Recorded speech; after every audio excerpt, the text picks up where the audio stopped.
Malam turun perlahan di Baghdad. Di rumah mewahnya, Samir duduk di depan meja besar dari kayu jati. Di hadapannya terbuka kotak berukir yang tadi pagi ia beli dari Abu Nawas. Matanya berkilat, seolah di hadapan benda itu tersimpan harta tak terbatas. Ia mengambil sehelai daun dari dalamnya dan memegangnya seolah sedang menggenggam emas. Sekarang aku akan menjadi orang terkaya di kota ini, katanya penuh percaya diri. Ia lalu meniup daun itu seperti yang dilakukan Abu Nawas. 1 kali, 2 kali, 3 kali, tapi tidak ada yang terjadi. Daun itu tetap daun. Samir mengerutkan kening. Ia menatap keluar jendela, memastikan matahari sudah tenggelam. Mungkin karena belum pagi, katanya menenangkan diri. Ia lalu membaca doa-doa asal-asalan yang diingatnya dari ucapan Abu. Namun tetap saja, tidak ada yang berubah. Pagi pun tiba. Dengan semangat baru, Samir menjemur daun-daun itu di halaman belakang rumah, berharap cahaya matahari akan mengubahnya menjadi uang emas seperti janji Abu Nawas. Ia menunggu berjam-jam, bahkan sampai panas terik membuat peluh menetes dari dahinya. Namun hasilnya tetap sama, daun-daun itu justru mengering dan hancur ditiup angin. Wajahnya memerah karena marah dan malu. "Aku ditipu," teriaknya. Ia menendang meja, membanting kotak kayu itu ke tanah, dan uang 300 dinar emas yang telah ia berikan pada Abu kini terasa seperti tusukan tajam di dadanya. 2 hours later.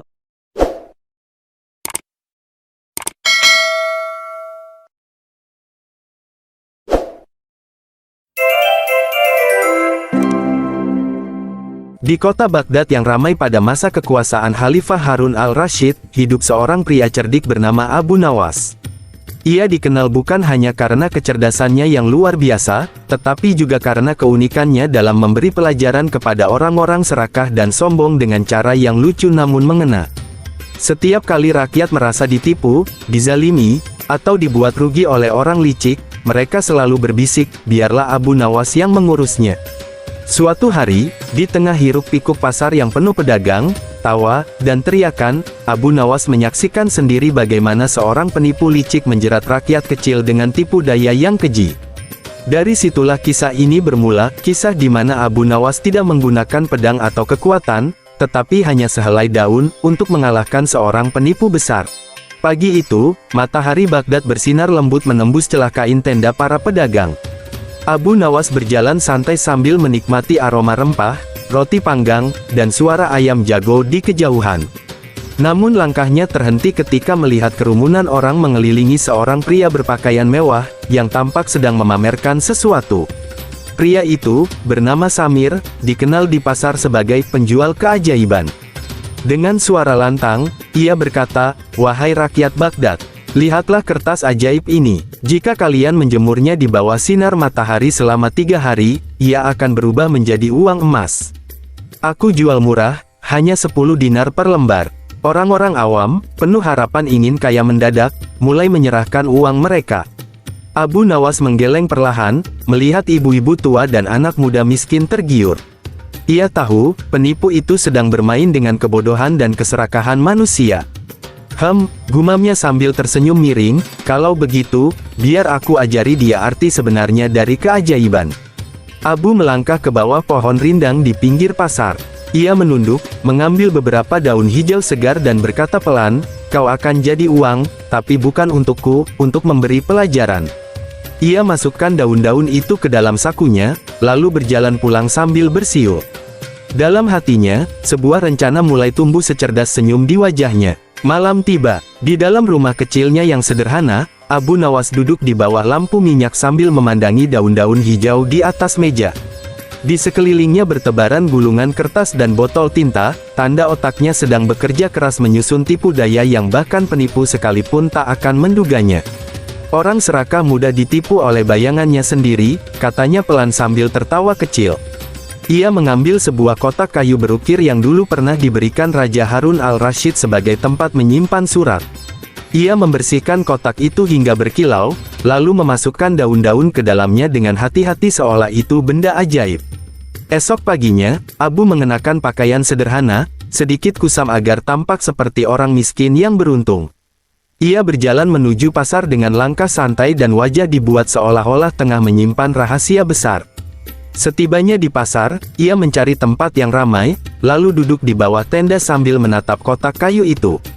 Wah, luar biasa, benar-benar ajaib, gumamnya pelan tapi cukup keras agar orang-orang di sekitar mendengar. Dan seperti yang sudah ia duga, rasa penasaran warga pasar mulai muncul, termasuk sang penipu, Samir, yang kebetulan lewat. Samir mendekat dengan langkah pelan. "Hai, orang tua, apa yang membuatmu begitu kagum?" tanyanya dengan senyum licik. Abu pura-pura kaget, lalu menutup kotaknya. "Ah, tidak, ini hanya benda warisan keluarga. Bukan untuk dilihat orang sembarangan." Justru kalimat itu membuat Samir semakin penasaran. Warisan keluarga, apa itu, benda ajaib? Abu menatapnya dengan mata berkilat, lalu berbisik, "Kalau kau tidak bisa menjaga rahasia, lebih baik jangan tahu." Tentu saja Samir tak tahan. Ia merogoh sakunya, memberi Abu beberapa dinar kecil. Sedikit uang untuk orang tua yang jujur, dan sedikit rahasia untuk orang yang penasaran, katanya. Abu menerima uang itu dengan pura-pura ragu, lalu membuka kotak perlahan. Di dalamnya, hanya ada daun-daun hijau. "Apa ini?" tanya Samir bingung. Abu tersenyum lebar. "Inilah daun ajaib. Bila ditiup dengan doa tertentu, ia akan berubah jadi uang sungguhan." Lalu dengan gerakan cepat, Abu menyembunyikan uang asli di tangan kirinya dan meniup daun di tangan kanan. Dalam sekejap, ia mengganti daun itu dengan uang emas. Orang-orang di sekitar menjerit kagum, dan Samir hampir menjatuhkan dagunya. "Bagaimana mungkin?" seru Samir tak percaya. "Apakah ini sihir?" Abu menunduk hikmat, seolah berdoa. "Bukan sihir, tapi berkah dari leluhurku. Tidak semua orang bisa melakukannya. Kalau salah niat, daun akan layu dan tidak berubah." Kerumunan makin ramai. Orang-orang bersorak, beberapa bahkan memohon agar Abu mengajari mereka. Namun Abu menolak dengan nada lembut, menambah kesan misteriusnya. Samir semakin yakin bahwa ia telah menemukan jalan pintas menuju kekayaan. "Bolehkah aku mencoba satu daun?" tanya Samir. Abu mengangguk, namun berpesan, "Berhati-hatilah. Jika hatimu penuh niat buruk, daun itu tak akan berubah." Samir meniup dengan semangat, tapi tentu saja, daun tetaplah daun. Ia menatap Abu dengan mata memohon. Bagaimana agar bisa berhasil? Abu menatapnya tajam. Hanya orang suci yang bisa, atau orang yang benar-benar membelinya. Samir menelan ludah. "Kalau begitu, berapa harga kotak dan daun ajaib ini?" Abu berpura-pura enggan menjawab. "Ah, ini benda warisan. Tak ternilai." Tapi Samir terus memaksa. "Aku bayar berapapun. Aku ingin memilikinya." Abu menatapnya lama, seolah menimbang antara moral dan uang. Akhirnya ia berkata, "Baiklah, 300 dinar emas. Tapi aku tidak bertanggung jawab jika hatimu kotor." Samir langsung mengeluarkan kantong uangnya, membayar tanpa tawar-menawar. Ia begitu yakin akan menjadi orang terkaya di Baghdad. Saat Samir pergi dengan wajah berbinar dan kotak di tangannya, Abu Nawas menatapnya dari kejauhan sambil tersenyum. "Nah, sekarang biarlah daun-daun itu memberi pelajaran kepada si penipu," gumamnya. Ia lalu berjalan santai meninggalkan pasar, sementara angin siang Baghdad membawa tawa kecilnya yang bijak.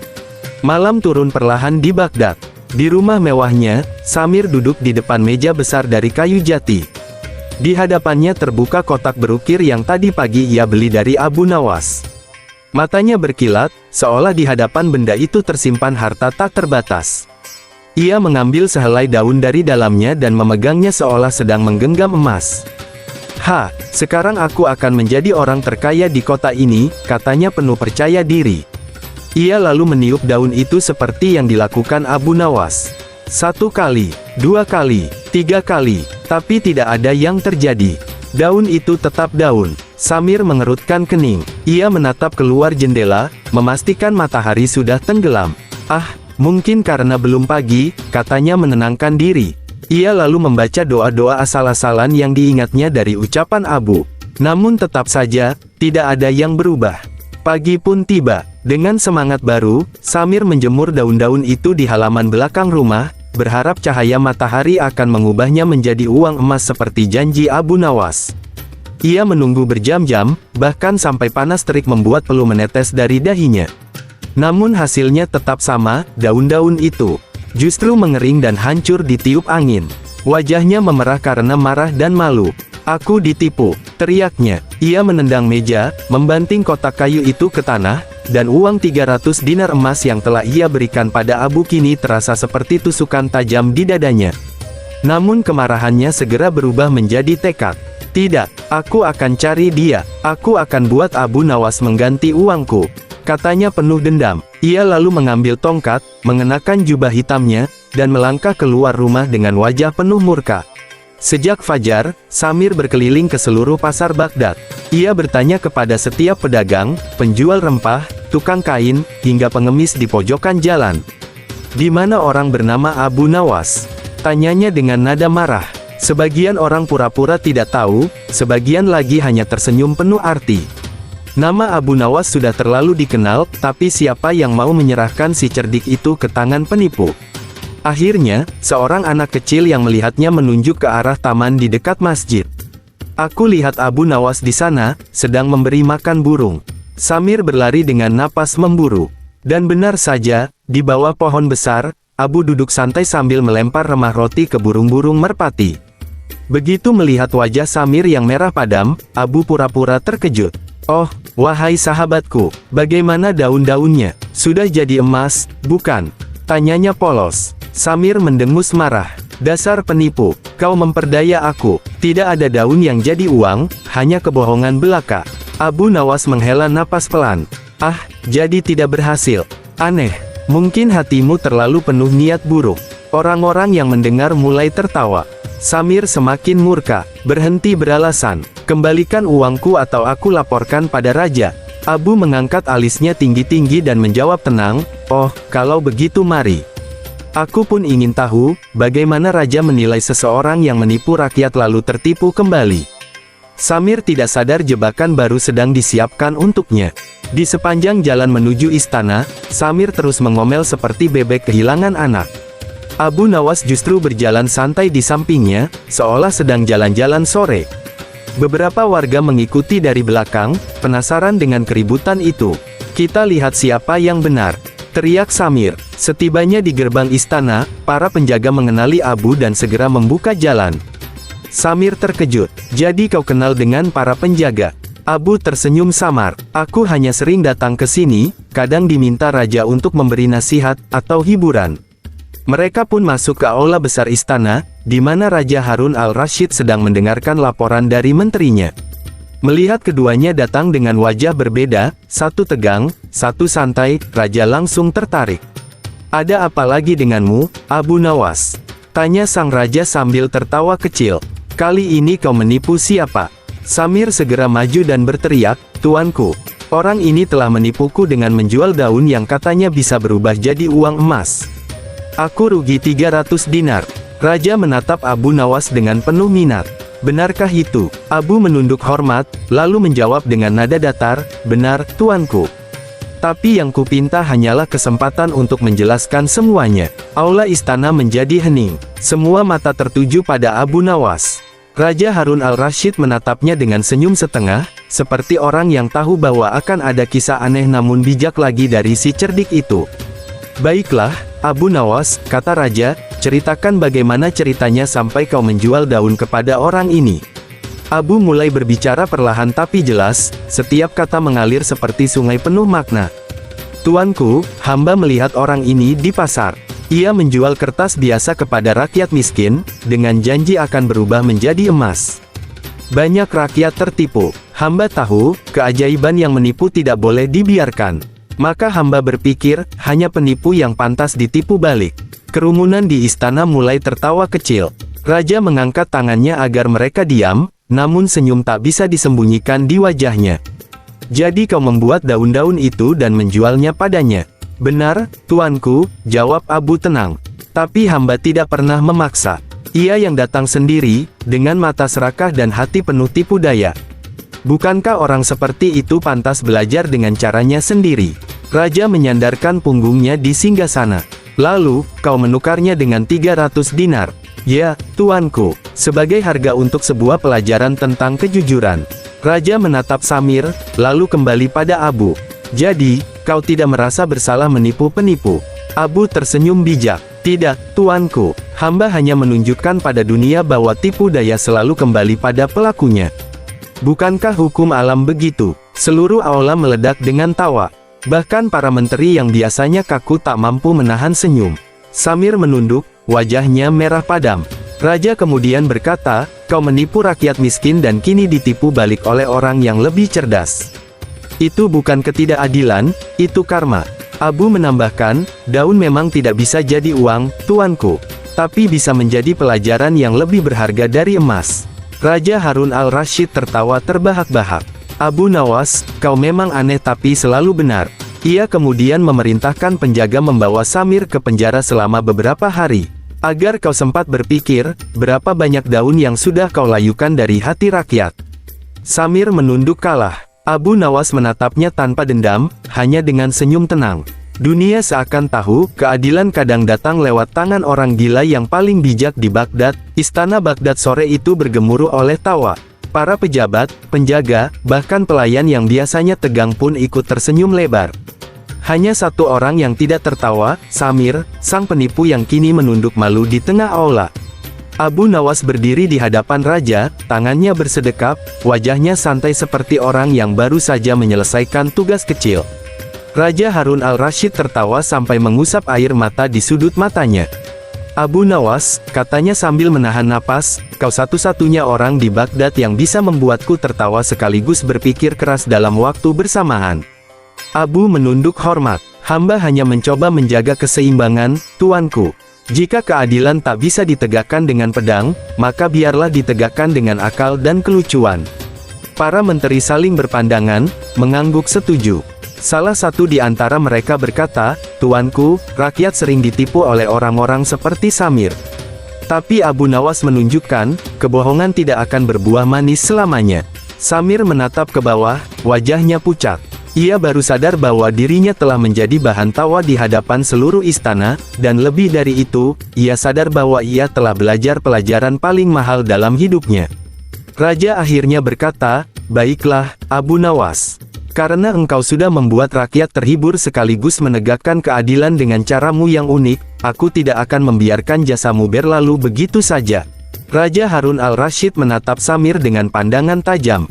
Suasana istana yang semula riuh mendadak hening. Samir, ucapnya, kau telah mempermainkan harapan rakyat miskin demi kentunganmu sendiri. Kau layak dihukum agar tahu bahwa tipu daya hanya membawa kehancuran. Penjaga istana melangkah maju, siap menahan Samir. Tapi raja tidak memerintah mereka untuk memenjarakannya segera. Tidak, bukan hukuman penjara yang kukehendaki kali ini, katanya dengan nada lembut namun tegas. Semua orang menatap heran. Aku ingin dia memperbaiki kesalahannya, lanjut sang raja. Selama 7 hari berturut-turut, Samir harus bekerja di pasar sebagai pelayan bagi para pedagang miskin yang dulu pernah ia tipu. Ia harus membantu mereka tanpa bayaran, dan hasil kerjanya akan diberikan kepada para fakir. Samir terdiam. Wajahnya yang tadinya penuh kemarahan kini berubah menjadi penyesalan. Ia tahu, hukuman itu jauh lebih memalukan daripada penjara, tapi juga lebih mendidik. Abu Nawas mendekat dan berkata lembut, kadang-kadang, hukuman terbaik bukanlah cambuk, tapi pengalaman yang membuat hati berubah. Samir menunduk, menatap lantai marmer istana, dan berkata lirih, aku mengerti sekarang, Abu Nawas. Aku benar-benar telah menipu diriku sendiri. Raja mengangguk puas. Bagus. Semoga 7 hari itu mengajarkanmu sesuatu yang tidak bisa dibeli dengan 300 dinar. Setelah Samir dibawa pergi, suasana istana kembali hangat. Raja menatap Abu Nawas dengan senyum penuh kebanggaan. Sekarang, giliranmu menerima bagianmu, wahai orang cerdas yang tak pernah kehabisan akal. Sebutlah apa yang kau inginkan. Abu menunduk dalam-dalam. Tuanku, hamba tak menginginkan apapun selain tawa tuanku dan keadilan bagi rakyat. Itu sudah cukup bagi hamba. Raja menggeleng. Tidak, Abu Nawas. Kau harus menerima hadiah. Keadilan memang tugasmu, tapi tawa yang kau bawa pada kami, itu hadiah bagi seluruh Baghdad. Ia lalu memberi isyarat kepada pengawal. Tak lama kemudian, datanglah sebuah kantong besar berisi 100 dinar emas. Ambillah, dan gunakanlah sebaik mungkin, ucap raja. Abu tersenyum lebar. Kalau begitu, izinkan hamba membagi sebagian untuk rakyat miskin di pasar. Karena dari sanalah kisah ini dimulai, dan kepada mereka pula tawa ini harus kembali. Raja tersenyum kagum. Engkau memang luar biasa, Abu Nawas. Dunia ini akan seimbang bila semua orang berpikir sepertimu, nakal tapi adil. Tawa pun kembali pecah di ruangan megah itu. Kabar tentang daun ajaib Abu Nawas menyebar ke seluruh Baghdad dalam waktu singkat. Di setiap sudut kota, orang-orang membicarakannya sambil tertawa geli.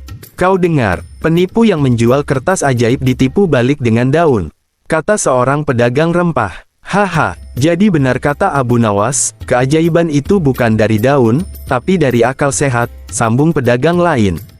Rakyat kecil yang dulu menjadi korban Samir kini merasa puas. Mereka tidak hanya mendapatkan hiburan, tapi juga keadilan yang tidak bisa mereka beli. Abu Nawas menjadi semacam pahlawan yang tak resmi, penegak keadilan rakyat dengan cara yang lucu tapi mengena. Di pasar, anak-anak bahkan mulai bermain peran menjadi Abu Nawas dan penipu, meniup daun-daun kering sambil tertawa. Baghdad yang biasanya penuh keluhan kini dipenuhi tawa, dan tawa itu adalah kemenangan kecil bagi kebenaran. Sementara itu, Samir benar-benar menjalani hukumannya. Ia membantu pedagang miskin, mengangkat barang, membersihkan lapak, dan melayani pembeli.